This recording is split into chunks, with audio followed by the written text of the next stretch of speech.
اور یاد رکھیں کہ یہ سب کو پتہ ہے کہ اللہ سبحانہ تعالیٰ وہ ذات ہے جو دعویٰ کرتا ہے انہ علیم بذات الصدور، کہ وہ تمہارے دلوں میں اٹھنے والے خیالات کو بھی جانتا ہے۔ تو یہ لوگ جو مال کی محبت میں اندھے ہو جاتے ہیں، مال کے پجاری بن جاتے ہیں، یہ ظاہری طور پہ انسان ہوتے ہیں لیکن حقیقت میں چلتے پھرتے شیطان ہوتے ہیں۔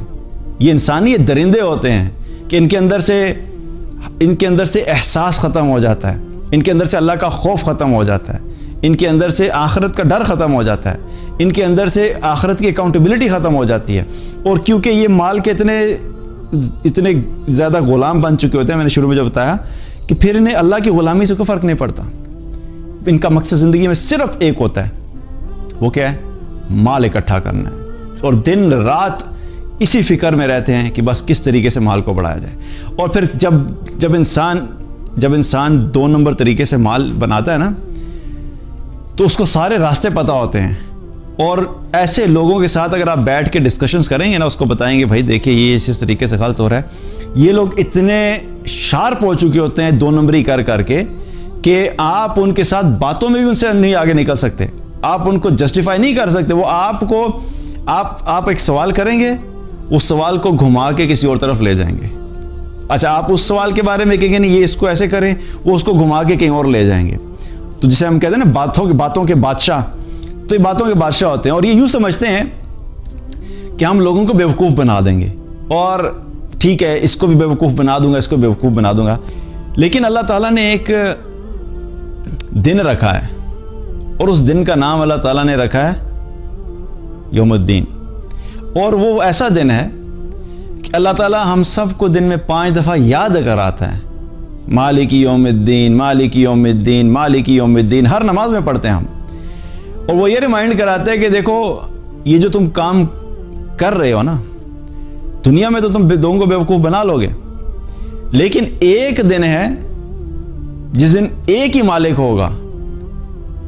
مالک تو آج بھی وہی ہے، لیکن اس دن یہ جتنی جو اکاؤنٹیبلٹی ہے جو آج دنیا میں نہیں ہو پا رہی، اور دنیا میں کسی کو انصاف نہیں مل رہا، اور غریب بیچارہ پس رہا ہے، اور غریب کا مال جو ہے وہ ہتھیا لیا جاتا ہے، اور 2 نمبری سے لوگوں سے مال اکٹھا کیا جا رہا ہے۔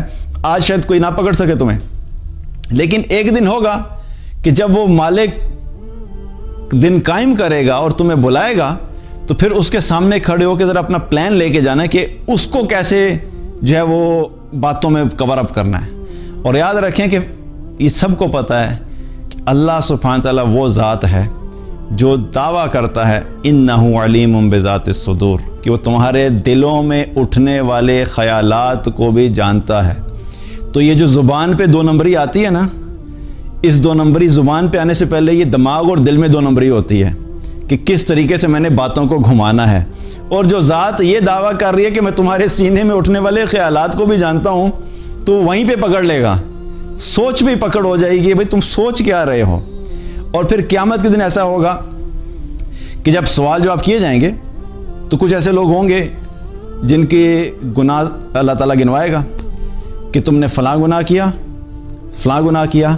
تو یہ جو دنیا میں جھوٹ بولنے کی جن کو عادت ہوتی ہے نا، غلطی کر کے مکر جانا، گناہ کر کے جھوٹ بول دینا، یا کوئی ایسی باتیں کر کے لوگوں کو بیوقوف بنا دینا کہ میں نے نہیں کیا، وہاں پہ بھی ایسے ہی کریں گے، نہیں اللہ میں نے تو نہیں کیا، اللہ کے سامنے جھوٹ بول دیں گے۔ وہ سمجھیں گے کہ جس طرح ہم لوگوں کو دنیا میں 2 نمبری کر کے جو ہے نا لوگوں کو سے 2 نمبری کر کے اور ان سے ہم بچ جاتے تھے، یہاں پہ بھی آج ہم اپنی 2 نمبری کر کے اللہ سے بچ جائیں گے۔ وہ یہ سوچیں گے، تو جب جواب دیں گے کہ اللہ ہم نے نہیں کیا، تو اللہ تعالیٰ ان کے منہ پہ کیا ہوگا؟ منہ بند کر دے گا، منہ بند کر دے گا کہ تم آج کے دن تم یہ جو 2 نمبریاں دنیا میں کرتے تھے نا، لوگوں کو باتوں سے جو بیوقوف بناتے تھے، آج کے دن تمہارا منہ بند کر دیا جائے گا۔ جب منہ بند ہو جائے گا تو اللہ تعالیٰ ان لوگوں کے اعضاء کو بولنے کا حکم دے گا۔ پھر یہ وہ ہاتھ بولیں گے کہ اللہ کہ ہاتھ یہ گواہی دے گا کہ ہاں فلاں فلاں وقت پہ اس نے فلاں فلاں غریب کے اتنے پیسے لیے تھے، فلاں فلاں وقت پہ اس نے ایک ایسا سائن کیا تھا جو اس کو پتہ تھا کہ یہ 2 نمبری ہے، اور اس وہ ہاتھ بولے گا کہ ہاں اس نے یہ کام کیا تھا۔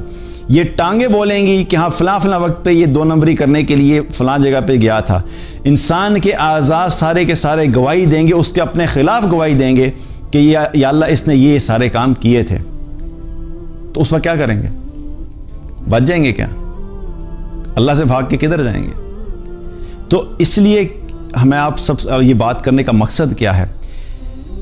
ہمیں باہر جو نظر آتا ہے نا بہت کچھ ہو رہا ہے، اس کے پیچھے فنڈامنٹل ریزن کیا ہے؟ مال کی محبت، دنیا کی محبت۔ ہمیں اپنے آپ کو دنیا کی محبت سے بچانا ہے، اور ہم سب اپنی لائف میں ایسی سچویشنز میں ہوتے ہیں کہ ہمیں ڈیسیژنز کرنے پڑتے ہیں کہ مال کماتا ہوں غلط طریقے سے تو اللہ ہاتھ سے جاتا ہے، اللہ کی اطاعت ہاتھ سے جاتی ہے۔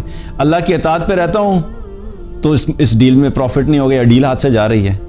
تو جو انسان اس چیز پہ کلیئر ہوتا ہے کہ میں نے اپنے رب کو کسی حال میں ناراض نہیں کرنا، تو اس کے ہاتھ سے چاہے 1000 روپیہ جا رہا ہو، لاکھ روپیہ جا رہا ہو، کروڑ روپیہ جا رہا ہو، اس کو کوئی فرق نہیں پڑتا، کیونکہ اس کو کلیئر ہوتا ہے کہ میں نے کسی حال میں بھی اپنے رب کو جو ہے وہ ناراض نہیں کرنا۔ یہ فکر اگر ہمارے دل میں